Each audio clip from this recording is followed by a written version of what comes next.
And I would say that the most common issue that everyone comes to see me for is usually some kind of desire issue, a desire discrepancy. One partner wants sex more than the other. Both partners can't find their way back to sex or never really had much sex to begin with and are starting to feel frustrated. But I would usually say that it's around getting sex going and initiating, experiencing desire.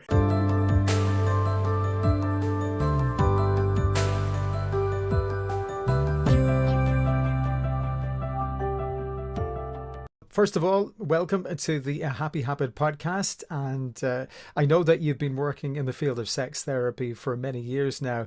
You've been described as the Sherlock Holmes of the bedroom. So I presume you're great at seeking out clues and finding solutions.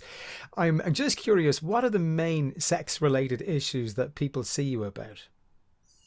Yeah, well, I see a mix of individuals and couples. Large percentage are heterosexual. Another percentage is usually gay men and LGBTQ. And I would say that the most common issue that everyone comes to see me for is usually some kind of desire issue, a desire discrepancy. One partner wants sex more than the other. Both partners can't find their way back to sex or never really had much sex to begin with and are starting to feel frustrated. But I would usually say that it's around getting sex going and initiating, experiencing desire.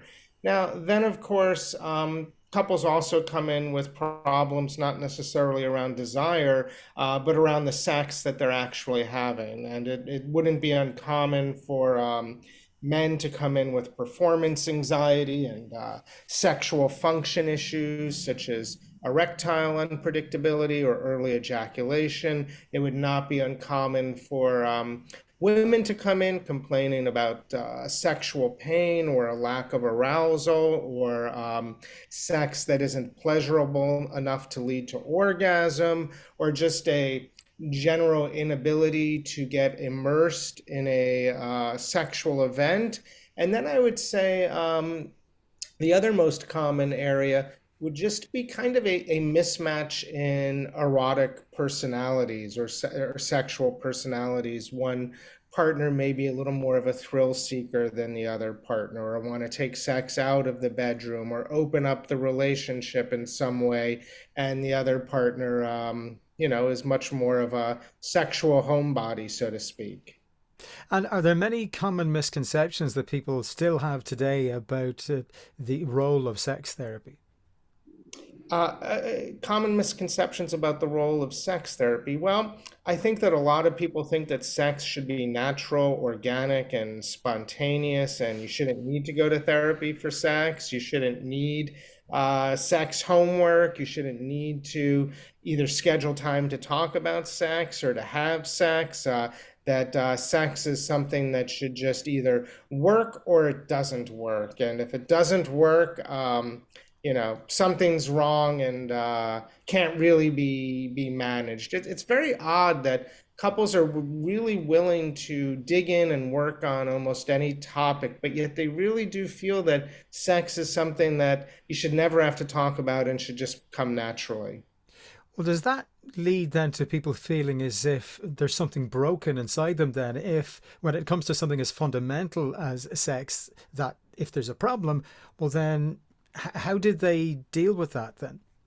Well, I think a lot of people feel broken around their sexuality, and I think a lot of people are living lives of silent desperation when it comes to sex, and they're lying right next to somebody, and they can talk about any subject under the sun except sex. And in one of my books, I talk a lot about our sex scripts, literally the way a sexual event looks from beginning to end, the sequence of behaviors that we engage in, very much like a movie script.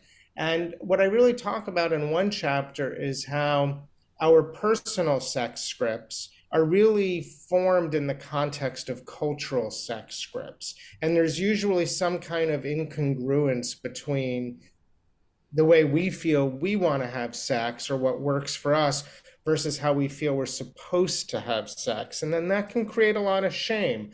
For example, men are just supposed to show up with erections and are supposed to be always on and always instantly arousable, or women should be able to experience spontaneous desire just the way a man does and want to like throw a guy against the bed sometimes the way a man might want to throw his female partner against the bed. And so a lot of us I think end up, or we have some kind of a kink or sexual interest that we feel might be deviant, or we like to watch porn, and our cultural background tells us that that's sinful or addictive. So I think very much the ways in which we have sex, our personal sex scripts, are really informed by the cultural sex scripts, and it's very easy to feel like you're broken through that lens. Well, how do those cultural and social mores then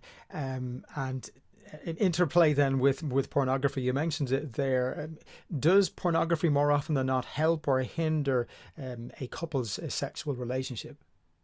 I look at pornography in a somewhat neutral way, and if I had to go in one direction versus the other, I would say that pornography, and when I'm talking about pornography, I like to talk about ethical porn, which is just a kind of porn that you pay something for, but it's sort of like fair trade coffee. It's just made with higher standards. And, I think many couples get bored in their sex lives and they start to lack a kind of psychological arousal that they don't necessarily know how to create together. They don't know how to necessarily share a fantasy, but they need some kind of psychological jumpstart. And I think in those cases, porn can be very useful. Visual stimuli can be very arousing. And so it can help create what I call an arousal runway. So I think in many cases,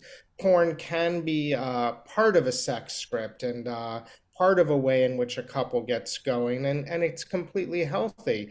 But I think in some cases, porn can also be polarizing, particularly if one partner's threatened by it, if we have different values around it, if we are turning to porn instead of dealing with a sexual problem that may exist within our relationship, or if we start to use porn as some kind of outlet or coping mechanism and we rely too heavily on it. But on the whole, as a society or as a culture, I think we are much too alarmist around porn and are quick to label, at least here in this country, a sort of a national health crisis. And I really think that that's really has more to do with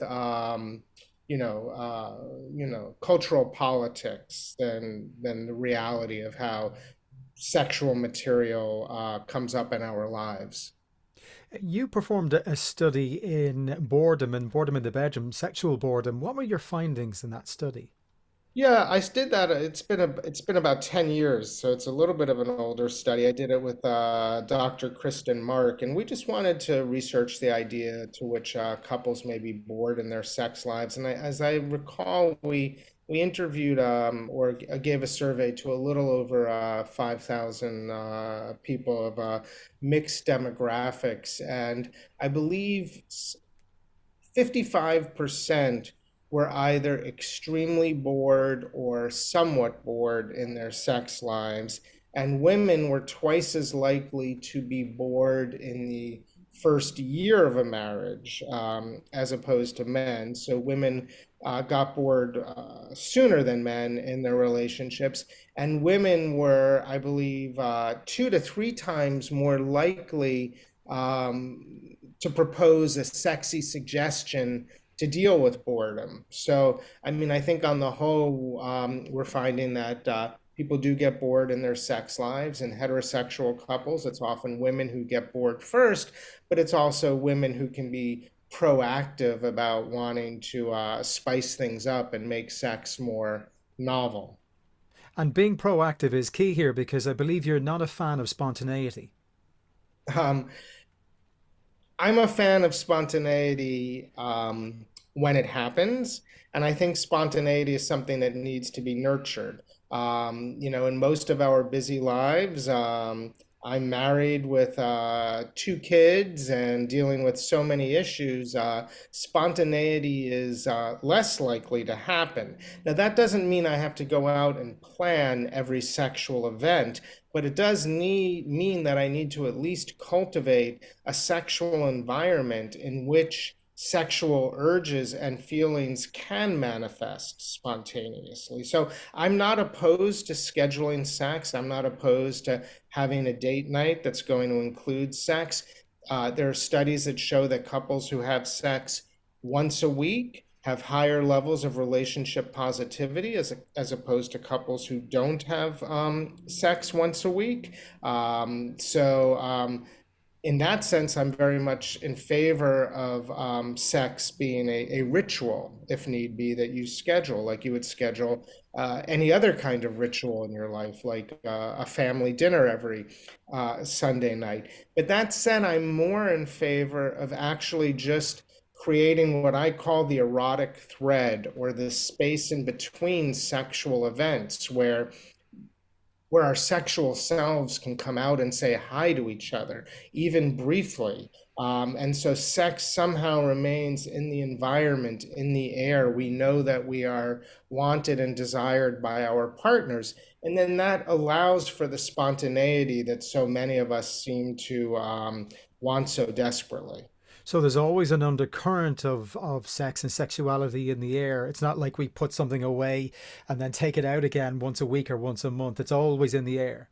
Absolutely. It's about being flirtatious. It's flirtatious. It's flirtatious. It's about letting your partner know you desire them. It's about a healthy objectification. And listen, that can happen when a partner's coming out of the shower or someone's getting dressed for work and looks great, or you had a sexual dream, or you just thought about sex for some reason. If you can bring that to your partner and share that, then I think you're keeping sex in the air.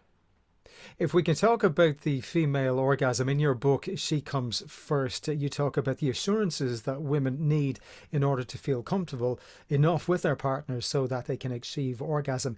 Can you tell us what those assurances look like? Well, in She Comes First, I was talking overall about helping men get clitorate, so to speak, and understanding that the clitoris is the powerhouse of the female orgasm, not the vagina, and that the vulva and most of the sensitive nerve endings are on the surface of the vulva rather than inside the vagina that contribute to pleasure. So if that's the case, then most intercourse positions actually fail to provide adequate clitoral stimulation because the clitoris, the glans, the head of the clitoris, is somewhat above the vaginal opening by at least a few centimeters. So that means that most intercourse positions are only intermittently really providing clitoral stimulation. So She Comes First was about sort of shifting from an intercourse based model to an outer course based model and embracing manual stimulation and particularly oral stimulation. And in speaking about oral stimulation in my work as a sex therapist, I observed that many women are much more comfortable in terms of their own, what I would call genital self-esteem or their sexual vulnerability. They're actually more comfortable with intercourse because having a partner that up close and sort of personal with them can be daunting. And again, this is where individual sex scripts come up against cultural sex scripts. A lot of women believe, oh my gosh, that's the ugliest part of my body, not the most beautiful part of my body, or that part of my body smells awful or tastes awful. Men don't really enjoy providing oral sex to women. They just do it because they think women want it, and they're actually, bored by it. So all of those beliefs are myths, and those myths get in the way of couples engaging in more outer course that would really lead to female pleasure. So I've talked to men about, really assuring their partners, like just as we build up our own sense of self-esteem around our size, our weight, the way we look, the way we dress, a new haircut, we want to build up each other's genital self-esteem. We want to let if we're heterosexual, let our female partners know, like, hey, like, I love doing this. It turns me on to turn you on. It gives me pleasure to give you pleasure. And sight, sound, taste, touch, those are all part of the pleasures that I'm receiving. And I'm really happy doing this. In fact, I want to do this. And for many men, it actually removes a kind of pressure that they often feel around their penises and having to perform and maintain erections and last a certain amount of time. So that's a perfect example of where our personal sex scripts also often run up against the cultural sex scripts and get in the way of us actually giving pleasure to each other. And ultimately, it comes down to communication too. If I can move briefly to the sexual dysfunction that you spoke about there in relation to erectile dysfunction and to premature ejaculation. Now, what I didn't know was that in terms of premature ejaculation, there is a hereditary and hereditary component. Can that be treated by somebody like yourself, a sex therapist? Absolutely. Many sexual conditions or sexual problems are situational and are psychological and are often are the result of anxiety. And not that early ejaculation can't be amplified by anxiety, but early ejaculation is different in that research shows that it tends to have more of a genetic basis, a neurochemical basis around the balance between serotonin and dopamine in the brain, which is why sometimes antidepressants that raise serotonin levels have the effect of delaying ejaculation and so can be used off label to help men treat early ejaculation. So there are absolutely ways of treating early ejaculation, but it is a little more challenging than when someone has a more purely psychologically based problem. Um, and early ejaculation is again an area where personal sex scripts fly up against the cultural sex scripts.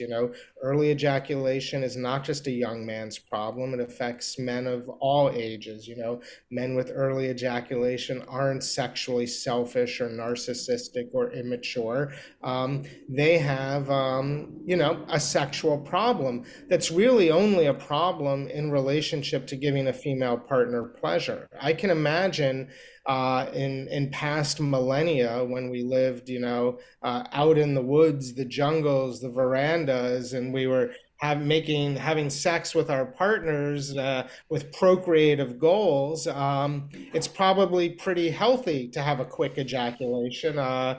Considering all the threats that are around us, that's a good way of continuing to spread our genes, even if we are going to get killed by a bear, and hopefully give our partners time to escape. So, in that context, healthy early ejaculation was probably quite healthy. And maybe even a sign of health. But certainly, when we want to focus on female pleasure and female orgasms, early ejaculation isn't helpful because men very quickly return to a pre-aroused state and lose their erections and lose their sexual interest post ejaculation. So, absolutely can be treated and managed. There isn't a pill like there is for erectile unpredictability, but this is a case where communication is vitally important, and partners have to be sympathetic and empathetic and be willing to explore new ways of pleasuring each other. With early ejaculation, with erectile unpredictability, these are issues that are very challenged when there's a partner who says, "Hey, the only way I want to have sex is intercourse. That's the real way of having sex, or that's the way I need to have sex." So if you're with a partner who's fairly limited in that respect, or constrained or inflexible, then it's gonna really lead to sexual problems down the road. We're up against the clock, so I have one final question for you, Dr. Kerner. What advice would you offer listeners who may be hesitant to seek sex therapy or to address their own sexual concerns? Well, first of all, I would say sex therapy is not psychotherapy, it's not psychoanalysis. In most cases, it can be short term and solutions based. Sometimes I only see a couple once or twice or a few times. I often space sessions out by 3 weeks to a month and give homework. And we're moving towards getting to a solution very quickly.